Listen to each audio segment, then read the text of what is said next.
conhece as Casas Bahia? Já comprou uma coisa lá? Sim, meus pais têm até cartão lá, então bastante. Sim, conheço, já comprei. Você conhece o fundador da Casas Bahia, o Samuel Klein? Não conheço, já ouvi falar muito por alto.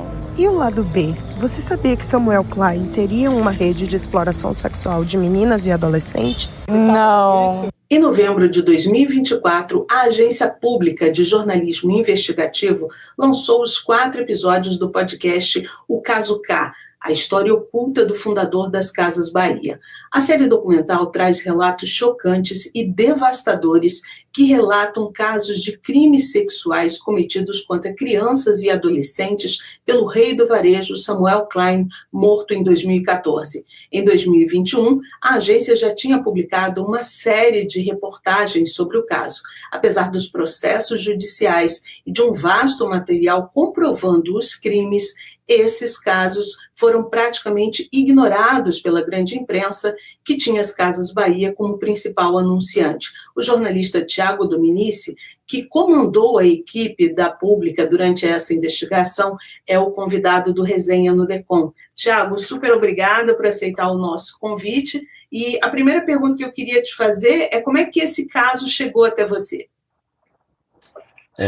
Obrigado, Carmen, obrigado pelo convite, pelo espaço para a gente, da agência pública, aqui eu representando toda uma equipe que participou dessa investigação, para a gente poder falar sobre esse assunto. Essa história chegou para mim em outubro de 2020, né? A gente estava na pandemia e eu recebi um contato de um jornalista, que é um jornalista amigo, muito próximo, me dizendo que tinha uma história bem complexa em mãos, que tinha iniciado uma apuração sobre essa história e que ele não vinha conseguindo avançar com isso dentro do veículo no qual ele trabalhava.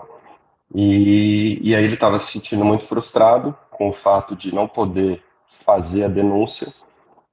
E aí ele me procura, porque ele conhece a agência pública, sabe do nosso compromisso com a independência, que nos cabe desde a nossa fundação há 13 anos. E aí eu perguntei para ele do que se tratava a história e ele rapidamente me explicou que era um caso que envolvia o Saul Klein, que é o filho, né, do Samuel Klein, que é o fundador da Casas Bahia, que é a maior rede de varejo do país. Então a história chega para mim nesse contexto e é a partir disso que a gente começa a se organizar na agência pública e cria uma equipe de investigação que durante 5 meses investigou essas histórias, os 2 casos, para, enfim, em abril de 2021, a gente publicar a primeira de uma série de reportagens que culminam agora em 2024 com a série de podcasts Caso K. Preciso explicar uma coisa. Nessa série, a gente precisou alterar as vozes das denunciantes para proteger as suas identidades. A primeira coisa que ele perguntou para mim se eu era virgem. Você é virgem? E eu já sabia que era de ser virgem, não. E eu falei para ele só. Aí ele falou, Samuel adora a menina virgem. Você falou aí de uma equipe, né, uma equipe formada por 6 jornalistas, né, que trabalhou nesse caso. Que cuidados vocês tiveram que tomar, já que é um assunto assim tão sensível? A primeira dúvida que surge quando a história chega é como isso poderia nos colocar em risco, né? Então, a gente não sabia ali naquele momento quantas dificuldades de apuração a gente poderia enfrentar, porque quando a gente vai mexer com pessoas muito poderosas, empresas muito poderosas, a gente está suscetível a todo tipo de assédio, de ameaça e tudo mais. Então, assim, existia um risco que isso acontecesse, e também a gente queria que a nossa investigação fosse a mais sigilosa possível. Então, ninguém de fora da equipe que eu coordenei sabia que a gente estava apurando essa história. Nem os nossos companheiros, companheiras ficaram sabendo o que a gente estava investigando, até vésperas, alguns dias antes da publicação. Outra preocupação que a gente teve, e cuidado, foi de ter uma maioria de mulheres na equipe, né? Então, além de mim, apenas o repórter Ciro Barros era homem, né, na equipe, e o restante eram as mulheres, repórteres, porque a gente sabe que quando a gente vai fazer esse tipo de apuração de assédio, existe um conforto maior das vítimas em conversar com alguém do mesmo gênero, né? Até pela identificação, pelo cuidado e tudo mais. Então, esses foram alguns dos cuidados que a gente tomou ao longo dessa apuração. E acho que o cuidado mais central também era o fato de ser uma denúncia tão grave que a gente precisava ter o maior número possível de depoimentos de vítimas falando, para poder ficar robusto o suficiente para a gente não ser também acusado de fazer uma matéria, digamos, vazia ou com denúncias que não eram tão fortes. A primeira vez, quando ele me conheceu, ele gostou muito de mim e já me apalpou, assim, apalpou no meu corpo, dava um selinho, né? E apalpou meu peito, minha bunda, assim, e depois mandou eu ir embora, me deu um dinheiro, jogou um dinheiro em cima da mesa, perguntou onde eu morava e tal, e eu fui. E aí ele marcou, volta aqui, volta na quarta-feira. Voltei na quarta-feira, aí foi onde aconteceu, né? Eu fui pro quartinho com ele, tudo, né? Então também por isso a investigação demorou bastante, para ser uma história sem possibilidade de contestação. E foi isso que a gente conseguiu depois de 5 meses. Tiago, eu queria saber assim, quantos casos efetivamente cometidos pelo Samuel Klein chegaram à justiça e quais desses processos eram públicos? Certo. A gente teve contato com pelo menos uns 20 processos judiciais. Logo nos primeiros dias da apuração, antes inclusive de eu reunir a equipe e explicar o que a gente tinha em mãos, eu fiz uma pesquisa, um trabalho de levantamento nos tribunais de justiça, principalmente no Tribunal de Justiça de São Paulo. E ali, quando você colocava o nome de Samuel Klein na busca dos processos, apareciam alguns em sigilo e outros não em sigilo. E aí, muitos processos já haviam sido extintos, né, porque eram processos muito antigos, e eles não apareciam digitalmente. Eu tive que buscar esses processos nos diários oficiais de justiça para saber o número e etc. Do nosso levantamento, que não é um levantamento que dá para cravar, são mais de 30 processos. E alguns deles estavam públicos, e aí foi a partir disso, inclusive, que a gente conseguiu alguns nomes iniciais de denunciantes. Mas a maioria, por serem processos criminais, por danos morais também, em alguns casos, estavam em segredo de justiça, né? Então, os processos no Brasil não são digitalizados, né, ainda, todo o seu conteúdo. Então, muita coisa a gente teve que buscar mesmo nos tribunais diretamente, né, nas comarcas e etc. Então, eu diria que mais ou menos uns 30 processos foram encontrados pela nossa equipe. Queria um tênis. Aí ele me deu um Bical, um tênis da marca Bical, que tinha na loja. Já te apontou? Ele só passou a mão. Bonita, muito linda, e não sei o que, e passava a mão. Aí ele dava dinheiro, aí depois, na outra vez, ele levou pro quartinho. E aí assim, sucessivamente, a mesma coisa. Eu queria que você explicasse um pouco como é que funcionava esse esquema de exploração sexual e como a mansão de Angra dos Reis e o anexo ao escritório da presidência em São Caetano do Sul eram utilizados para que o Samuel cometesse esses crimes. Tá. Bom, Samuel Klein, ele tinha uma sede da Casas Bahia em São Caetano do Sul, que é uma loja enorme de 4 andares. Na parte de baixo dessa loja era, digamos, onde ficava, né, o principal, digamos, ponto de venda da Casas Bahia, em São Caetano do Sul. E no 4º andar desse estabelecimento ficava o escritório dele, que era o escritório da presidência. E anexo a esse escritório dele tinha um quartinho que era fechado por uma espécie de porta drywall, assim, né? Era um quartinho meio escondido. Todas as denúncias que a gente conseguiu apurar mostram que os abusos sexuais, a exploração sexual, começava primeiro na sede da Casas Bahia, nesse quarto andar, nessa salinha anexa à presidência. A coisa foi escalando ao longo do tempo, e aí o Samuel começou a praticar esses crimes em casas de veraneio, em Santos, Guarujá, São Vicente e Angra dos Reis. Então, a engrenagem, ela inclui, então, a sede da empresa, estabelecimentos fora da sede da empresa, e utilizava de suporte terrestre, então, carros da empresa, helicópteros da empresa, serviços terceirizados, então, taxistas levavam essas meninas e adolescentes para a sede da empresa, e funcionários da Casas Bahia também sabiam o que estava acontecendo, em alguns casos, e as próprias lojas espalhadas pelo território do estado de São Paulo, principalmente, eram locais onde as pessoas que eram exploradas iam retirar produtos da Casas Bahia, e em dinheiro, televisores, enfim, eletroeletrônicos, domésticos, como forma de pagamento que era fruto dessa exploração. Então, era uma engrenagem bastante estruturada, que envolveu muita gente, e cujo principal articulador, digamos, era o próprio fundador da empresa, o Samuel Klein. Toda semana isso acontecia. Era uma vez por semana. Ou era na quarta ou era na quinta. O dia exato eu não sei te falar, mas era toda semana que elas iam buscar. Eu acredito que isso deveria acontecer em muitas lojas. Muitos funcionários tinham conhecimento do que se passava nesses locais, né? Muitos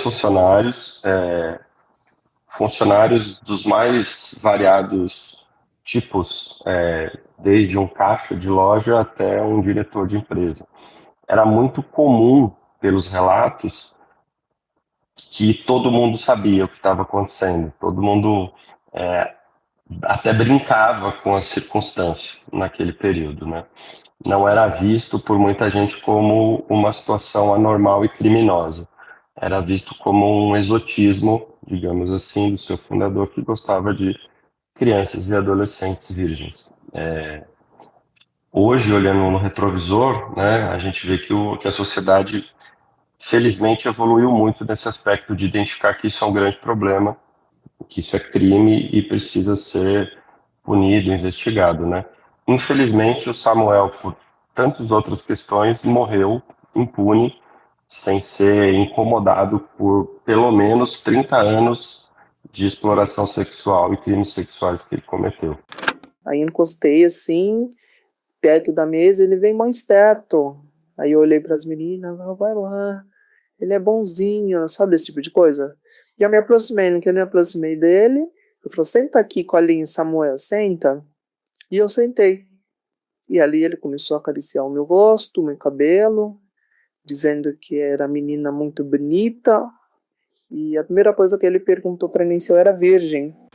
Durante a investigação, vocês ouviram mais de 60 pessoas, entre vítimas, advogados, ex-funcionários, ex-seguranças, né, que testemunharam os casos, e apesar das 5.000 páginas de processos, né, que vocês olharam, né, fotos e vídeos que sustentam essas acusações, por que você acha, então, que as vítimas não conseguiram justiça? Tem algumas camadas, né, para explicar, eu acho que o porquê delas não conseguirem. Acho que, do ponto de vista da justiça em si, as leis não foram pensadas para que crianças e adolescentes que foram abusadas e exploradas sexualmente tenham tempo, quando adultas, de identificar que o que aconteceu com elas foi um crime e que elas tivessem tempo de fazer um pedido de justiça e de reparação e que isso seja considerado. Então, a maioria dos pedidos na justiça não foi para frente por uma questão de prescrição. Então, é algo que a lei, na verdade, embarreirou a busca por reparação. Isso do ponto de vista judicial. Do ponto de vista policial, não houve investigação, né? Então, a polícia não investigou quando as denúncias chegaram, Consequentemente, o Ministério Público também não pode fazer o seu trabalho de apresentar uma acusação. Então, também nesse ponto, a Justiça e a Polícia andam juntas, né, porque uma depende da outra nesses casos. E um terceiro elemento, eu acho que é a própria divulgação da história pela imprensa brasileira, que quando teve oportunidade de relatar casos envolvendo Samuel, não o fez, aí por motivos que a gente mostra no podcast, que estão, em alguns casos, relacionados ao fato de Casas Bahia ser uma grande anunciante das televisões brasileiras, se não a maior ali na década de 90 e anos 2000. Até hoje eu não entendo como que aconteceu. Foi muito rápido, né? Parecia um robô. Eu entrei assim e ele falou, tira a calcinha, colocou o dedo em mim, aquilo me machucou no dia. Vocês relatam um caso em que 2 vítimas chegaram a ser presas, acusadas de extorsão, enquanto o Samuel Klein saía ileso. Como aconteceu exatamente esse caso? Esse caso ele aconteceu em 2009, era outubro de 2009, e uma vítima menor, 16 anos, ela é levada até Angra dos Reis, que é uma dessas casas de veraneio, onde aconteciam também os crimes sexuais. E lá nessa casa, em Angra dos Reis, ela diz que foi estuprada pelo Samuel com 16 anos, e que esse estupro teria tirado também a virgindade dela. Ela diz isso nos relatos judiciais que a gente teve acesso. Elas contrataram essa adolescente e uma outra amiga dela, que era maior de idade, que também frequentava a casa de Samuel, contrataram um advogado. E esse advogado, quando entrou com o processo de pedido por danos morais na justiça, ele foi surpreendido com um pedido de acordo extrajudicial. É uma história cheia de... uma história bastante rocambolesca que eu vou tentar resumir aqui, mas ele é surpreendido então com esse pedido de acordo extrajudicial, só que no fim das contas esse pedido de extrajudicial ele diz, e as vítimas dizem que era uma tentativa era uma armadilha, digamos assim, coordenada, segundo eles, pela família Klein, pela polícia, para tentar criar um ambiente em que eles fossem acusados de extorsão do Samuel Klein, neste caso. E aí eles são presos pela polícia em janeiro de 2009, são levados, ficam atrás das grades, os 3, e só depois eles são liberados, e o inquérito que deveria investigar e de certa maneira, colocar o Samuel Klein como investigado da história, na verdade, o coloca como vítima de uma tentativa de extorsão. Nossa, depois que aconteceu o fato, eu comecei toda semana, quase todos os dias, para pegar dinheiro. Como você acha que essa imagem mítica do Samuel como o rei do varejo, né, o pai do crediário, e a própria política de publicidade da empresa foram determinantes para o silenciamento desse caso, no caso da mídia? Certo. Eu acho que a construção o arco narrativo, né, que a gente aprende no cinema, em roteiro, do arco do herói, né, aquela pessoa que veio do nada, que era o caso dele, né, era um homem de uma família pobre que viveu a Segunda Guerra Mundial, foi preso e serviu em campos de concentração, consegue fugir, vem para o Brasil, começa a trabalhar como mascate. Mascate, para quem não sabe, enfim, uma profissão antiga. Você carregava um carrinho levando produtos, vendendo de porta em porta. Dessa profissão de mascate, ele consegue criar a primeira loja da Casas Bahia e a partir daí ele começa a fazer a construção do império, do que virou Casas Bahia, e não à toa ele ganha a alcunha de rei do varejo, né? Assim, depois de décadas. E a mídia foi sempre uma aliada nesse sentido de colocar essa história de uma maneira muito emblemática dessa trajetória. Então, ele foi sempre incensado como um empresário que veio do nada e construiu um império. E ali pela década de 70, o Samuel Klein ele decide que vai apostar parte do faturamento da empresa em anúncio e publicidade na imprensa brasileira. Então ele dedicava 3% do valor do lucro da Casas Bahia para anunciar em televisões, rádios, jornais, etc. E a gente sabe que a imprensa no Brasil é uma imprensa, em sua maioria, comercial, cujo modelo de negócio depende de anunciantes. Então, existe aí uma questão editorial, ética mesmo, de quando você, como veículo jornalístico, tem uma denúncia na mão que vai contra o seu anunciante, como é que você tem que lidar, né? Então, eu imagino que em muitos casos eles acabaram optando em não fazer a denúncia justamente para preservar, digamos, essa relação comercial com Casas Bahia, já que o fruto da denúncia era justamente o maior dos seus anunciantes, o dono da empresa que anunciava com eles. Eu comecei em 2009, depois que eu passei, porque como meu pai me batia muito, eu tinha que matar a aula, eu tinha que ficar em algum lugar. Aí comecei a conhecer gente também que dá pesada, né? E comecei a me envolver com droga, e eu ia lá buscar dinheiro bastante para usar droga. Aí toda hora eu lá. Em 2023, né, o ano passado, o filho do Samuel, o Saul Klein, ele foi condenado a pagar uma multa de 30 milhões de reais por exploração sexual e aliciamento de mulheres, né? Em 2022, o UOL chegou a fazer um documentário, né, O Império do Abuso, sobre esse esquema de exploração do Saul. Por que você acha que o caso do Saul, né, e mesmo o do João de Deus, que é um caso que ganhou bastante repercussão, por que eles tiveram tanta visibilidade e, no caso do Samuel, ainda é difícil furar um pouco a bolha? Eu acho que o caso do Saul, de fato, assim, o UOL foi um dos poucos veículos que tratou do assunto, não só do Saul, mas como do Samuel também.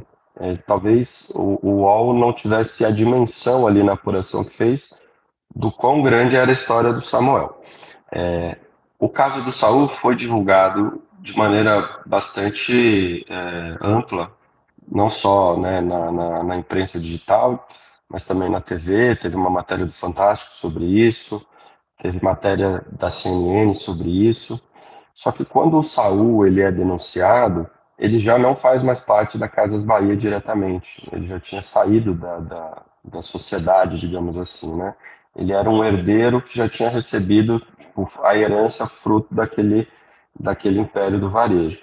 Então, acho que facilitou, de certa maneira, essa dissociação, esse não vínculo que ele tinha mais com a empresa. Tanto que muitas das matérias, as respostas de outro lado do Grupo Casas Bahia era nesse sentido, né, que ele não fazia mais parte da rede de varejo, que ele não tinha mais nenhum vínculo e etc. Mas acho que cabe dizer também, e fazer até um elogio público aqui, aos jornalistas que fizeram essas reportagens, porque todos eles foram jornalistas muito corajosos, que tiveram que enfrentar muitas decisões editoriais contrárias, até no caso do Saul, para conseguir publicar. Tiveram que ter uma apuração extremamente robusta, alguns demoraram a publicar, e quando conseguiram, obviamente, ficaram muito satisfeitos, porque o trabalho foi muito complexo, eram muitas vítimas, muitas denúncias. Então, assim, no caso do UOL, por exemplo, que o primeiro repórter a dar a história do Saul foi o Pedro Lopes, ele ficou meses e meses investigando essa história até conseguir colocar ela no ar. Então, acho que assim, tem que fazer também uma diferenciação entre o que é o veículo e quem é o trabalhador desse veículo. Eu não tenho dúvida que os jornalistas todos que tiveram essas histórias na mão e que tentaram publicar se frustraram justamente pelo fato de não poder, por questões, né, que a gente já está explicando aqui de alguns aspectos. A questão é, os donos desses jornais, por que eles não deixaram publicar essa história? Foi isso que a gente tentou perguntar no último episódio do podcast Caso K, mas vou deixar pro teu espectador aí ouvir e descobrir o que foi a resposta, para não dar spoiler. Agora, me diga uma coisa, você falou um pouco desse processo, né, ao longo desses últimos anos. Em 2021, vocês publicaram essas matérias. Eu queria que vocês falassem um pouco dessa peregrinação. Quer dizer, é um trabalho monumental de apuração, que tem que ser muito rigorosa, cuidadosa. Quando vocês publicaram, você falou, acho que muito bem, né, separando o profissional, o jornalista e as empresas, né? Mas vocês se surpreenderam um pouco pela falta de visibilidade? Que problemas vocês encontraram no momento, lá em 2021, quando publicaram essas primeiras matérias? A gente vinha ali, digamos, no último mês de apuração, fazendo um trabalho interno de buscar alguns veículos que pudessem publicar a história junto com a gente. Porque a Pública, explicando rapidamente, é um veículo sem fins lucrativos. A gente trabalha com o formato de agência Creative Commons, que significa que qualquer reportagem que a gente publica, ela pode ser republicada em qualquer veículo, desde que sigam os critérios ali de acreditar direitinho o que a gente fez. Então a gente procurou uma série de veículos, pequenos, médios e grandes. Poucos veículos toparam da história, o que tudo bem, ninguém é obrigado a embarcar na história, enfim, tem suas decisões editoriais. O que nos surpreendeu é que, jornalisticamente, existe um critério muito, digamos, pacificado assim, no meio, que é quando você dá um furo jornalístico, uma história muito grande de interesse público, outros veículos, por mais que eles não tenham dado furo, eles referem-se àquela notícia como forma de ampliar também o interesse daquilo para o seu leitor. E no caso do Samuel Klein, a gente imaginou que pelo menos isso fosse acontecer, e não aconteceu, né? Até hoje, a gente está conversando aqui, eu e você, não teve uma televisão que publicou nada sobre a denúncia da Pública, nem em 2021 e nem agora em 2024, podcast, sobre o caso Samuel Klein. Então, assim, você vê que existe uma dificuldade, e aí eu não sei exatamente se é uma questão apenas de ser um anunciante, enfim, acho que essas pessoas que estão nos comandos das redações precisariam responder por que o caso Samuel Klein não foi explorado como notícia nos veículos, porque as pessoas ficaram privadas de saber que um dos maiores empresários da história do Brasil, que criou a maior rede de varejo e a mais popular do Brasil, era um criminoso sexual. Eu vejo agora que eu não tive estudo, não tive infância, não tive meios, não tive ninguém para cuidar de mim. Se uma pessoa tira a sua infância, seus estudos, a sua casa, você fica sem chão. E diante dessas dificuldades que vocês enfrentaram lá atrás, em 2021, por que vocês decidiram, então, fazer um podcast? Ou seja, investir mais ainda nesse caso, que não teve visibilidade lá atrás? Certo. A gente, ao publicar o material, a gente publicou o material em formato texto, e aí, nessa trajetória de 4 anos entre a publicação e o lançamento do podcast, a gente teve algumas tentativas frustradas de fazer um documentário, até com um grande streaming, que acabou não dando certo. Muitas produtoras também nos procuraram com sugestão de transformar a história num documentário para ampliar para outros públicos o caso, mas nada disso foi dando certo, e até que eu sugeri da gente pedir para o nosso público, né, para os aliados da agência pública, financiarem esse trabalho para a gente transformar aquela história num podcast, de modo que a gente pudesse ir além do que a gente já tinha feito. Você sabia que existem denúncias de exploração sexual de meninas e mulheres contra o fundador das Casas Bahia? Há 2 anos, a agência pública fez essa investigação chocante. Agora, a gente precisa da sua ajuda para que essa história não seja apagada. Na época, a reportagem repercutiu nas redes sociais, foi elogiada por jornalistas, influenciadores, celebridades. Mas ao contrário do que era esperado, o caso não foi destaque na mídia. Eu aposto que você não viu essa história na TV. Mas essas denúncias não podem ser esquecidas. E ainda tem muita coisa para investigar. O Brasil tem o direito de conhecer essa história. E para isso, a gente quer fazer um podcast para chegar no ouvido de muita gente. E aí, por muita generosidade desses nossos aliados, a gente conseguiu esse apoio, o que nos deu tempo e liberdade de apurar mais a história, de fazer um roteiro muito bem amarrado, de investigar mais pontas que a gente não tinha conseguido fechar lá atrás. e publicar essa primeira temporada de Caso K. A minha terapeuta sempre me disse que eu deveria falar com alguém, que eu deveria contar.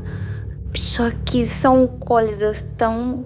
Eu não sei se eu falo absurdo, ou louco, ou inacreditável. As que eu vivi, não sei se alguém humano acreditaria. Tiago, você falou aqui, né, do financiamento, né, como é que vocês conseguiram viabilizar esse podcast, e a gente sabe que tem alguns veículos, né, independentes que tentam isso, e esse às vezes é um caminho bastante tortuoso, não é fácil.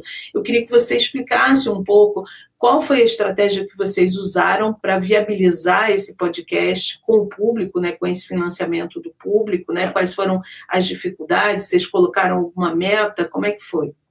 Certo. A Pública, desde a sua fundação, sempre apostou que o jornalismo independente, justamente por ser um jornalismo sem amarras e que tem esse interesse público bem no seu DNA, que o público deveria ser um fator determinante de apoio para que esse jornalismo funcione. Então, a gente fez, ao longo de muitos anos, várias campanhas pedindo apoio do público para que a gente pudesse realizar reportagens. Esse podcast foi provavelmente a nossa maior campanha de arrecadação na história da Pública até aqui.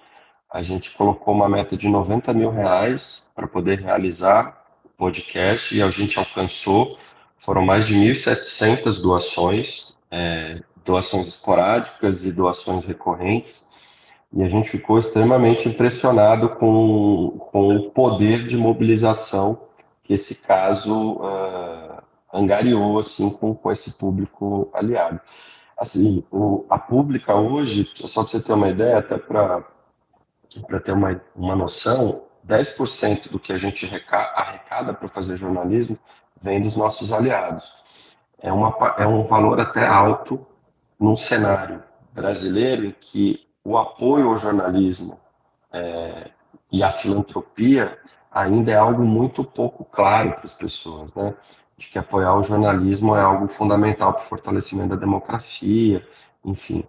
Outros países têm isso muito mais arranjado, muito mais claro, como, por exemplo, Estados Unidos. Existem centenas de veículos independentes lá que conseguem apoio do público de maneira mais intensa. Então a gente está sempre como grilo falante, assim, pedindo um pix, pedindo uma ajuda para a gente poder fazer as reportagens que importam, as reportagens que têm impacto e interesse público. Às vezes a gente consegue, às vezes a gente não consegue, mas estamos aqui na luta.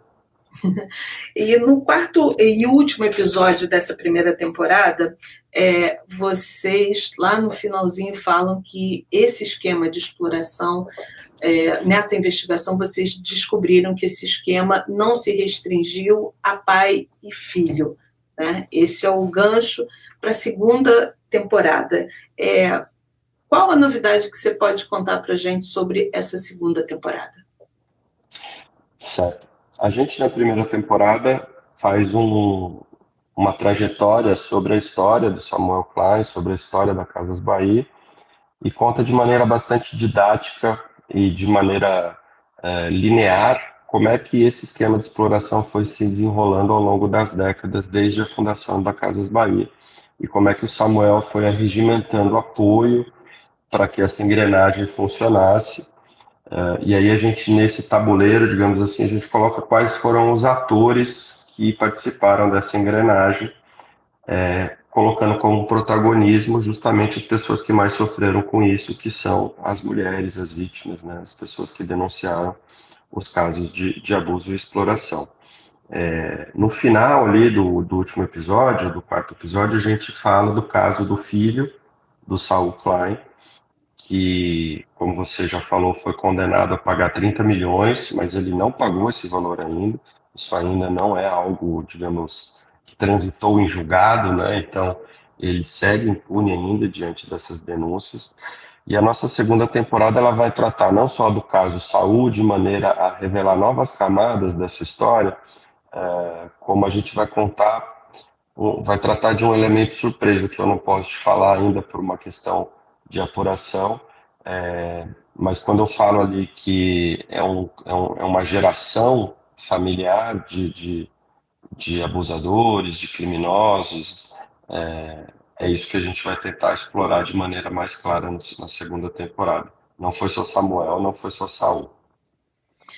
É interessante, assim, eu imagino que, assim, com esse trabalho que vocês estão conseguindo desenvolver, vocês têm contato com as vítimas, né, e ao longo dos episódios a gente vê a dificuldade que foi também contactar essas vítimas, porque elas também já tinham falado algumas vezes com jornalistas e, apesar da dor de tudo aquilo, né, de reviver aquela situação, elas se dispunham a falar e não tinham o retorno. Agora, como é que vocês têm contato com elas? Como é que elas reagiram a isso? Finalmente, esse caso vindo mais à tona.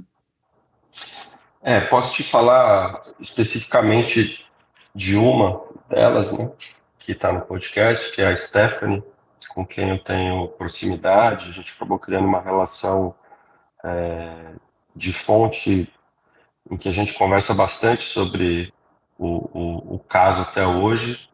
E ela sempre vem comentar, né, a repercussão do podcast. A primeira coisa que ela me falou quando o podcast foi ao ar é que ela estava com muito medo por mim e pela pública por colocar essa história no ar. Então, assim, ela estava numa generosidade de estar preocupada com a gente, sendo que o caso dela foi tão grave, né, e deixou tantos traumas na sua vida, assim. De maneira geral, ela gostou muito, ela se sentiu muito agradecida por ter tido um espaço de escuta mesmo e por colocar isso à tona. Ela não sabia, por exemplo, dos outros casos que a gente conta no podcast, então ela ficou muito impressionada com, por exemplo, o caso das irmãs que a gente conta, né? Então, para ela, tudo era uma surpresa, assim, porque ela tem a história dela, mas ela desconhecia a história de outras tantas vítimas, né?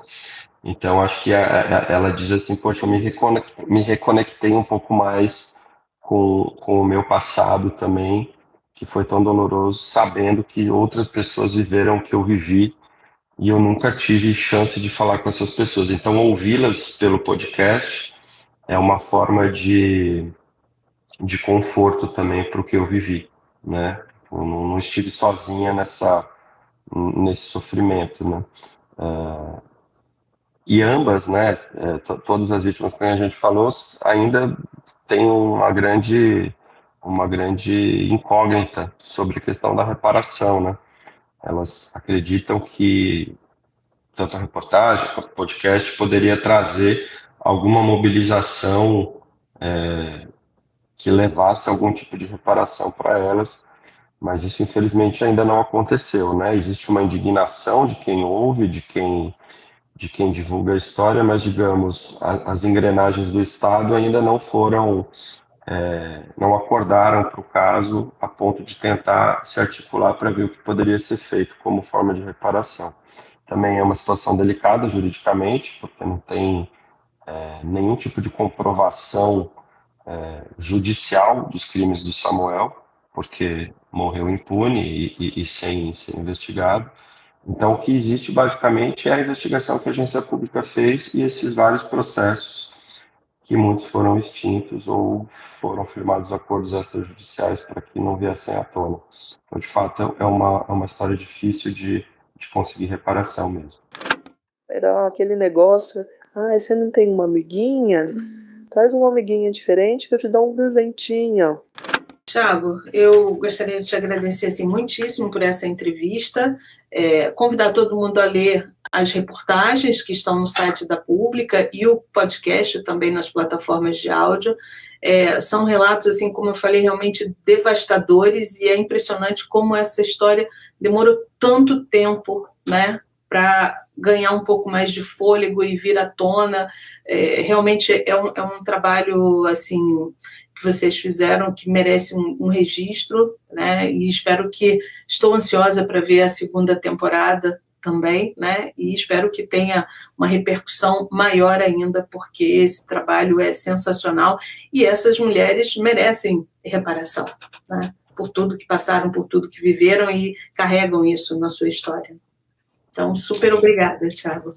Obrigado a você, Carmen. É um prazer ter falado com o seu público. Estou à disposição quando lançarmos a segunda temporada. Tá ótimo. Obrigada. Obrigado.